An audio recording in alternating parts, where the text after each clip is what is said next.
Assalamu alaikum wa rahmatullahi wa barakatuh. My dear brothers and sisters, today I'd like to talk about the importance of focusing on complete health, mental, physical, spiritual. You have heard me talk. You don't have to look at my face, you can look at the beautiful sea and the boats.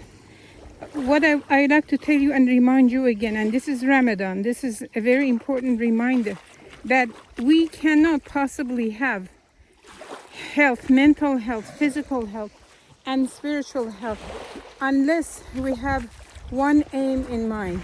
What is that one aim? That is to be connected with Allah, to get to know Allah subhanahu wa ta'ala, to be connected with Him, live for Him, serve Him, and do whatever we do in our lives to please Him. What do we have to do in order to gear up for this and be ready for it? What we need to do is first make up our mind. That is our intention. Our intention is closeness to Allah subhanahu wa ta'ala. In order to do that, we have to keep our mind healthy. What does that mean? We cannot have negative way of thinking, sadness, upset, things that are tearing down our bodies, the reaction, and also at the same time, physically. A person could be physically not well, and then they could be praying all day. If they're having aches and pains, what is going to happen? When we have aches and pains, we cannot focus on anything. We have to keep ourselves healthy. We have to exercise in whatever way we can. There are zillions of kind of exercises. For me, I'm close to nature. What I do, I just come to places, I climb up steps, I come to the sea here, I walk on the sand, whatever I can do. If I cannot go out at the home, I just go walking up and down the steps. Do whatever I can to keep myself healthy, physically healthy. When I feel weak, physically weak, I ask myself, what have I been eating in order to cause this? A lot of times our physical weakness is connected with what we eat, especially in Ramadan. What's happening? People are eating fried food, spicy food, things that are not healthy, and they want to have a spiritual relationship with Allah.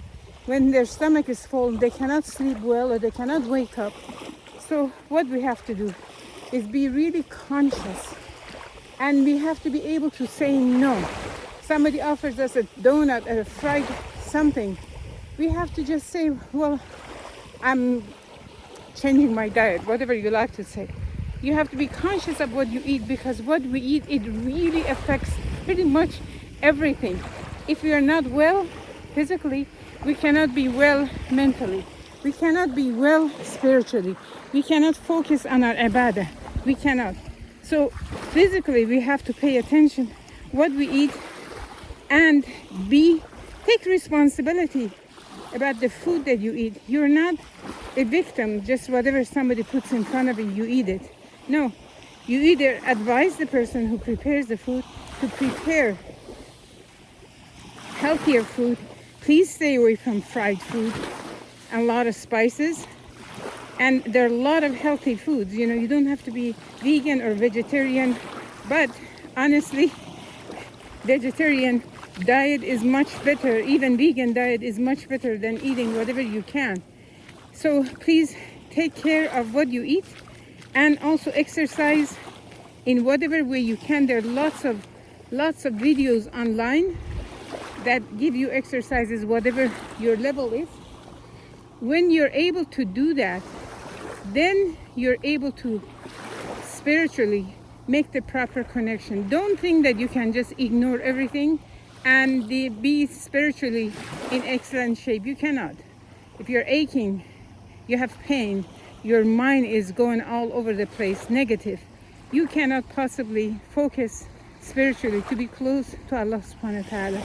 If you do not take these steps and balance these three parts of your life, you cannot possibly have a comfortable way of connecting with Allah subhanahu wa ta'ala. This is my message with you. I remind you a lot and often about this, but the best tool for spiritually connecting with Allah subhanahu wa ta'ala is through His own book. the Quran. So ask Allah, make dua, ask Allah, beg Allah to give you strength, to be strong enough to eat the proper food, do exercise, but more than anything else, to give you ability to focus on the meaning of the Quran and the message of the Quran and the foundation of the Quran, what Allah is trying to tell us. And inshallah, you will be very healthy, inshallah. Assalamu alaikum wa rahmatullah.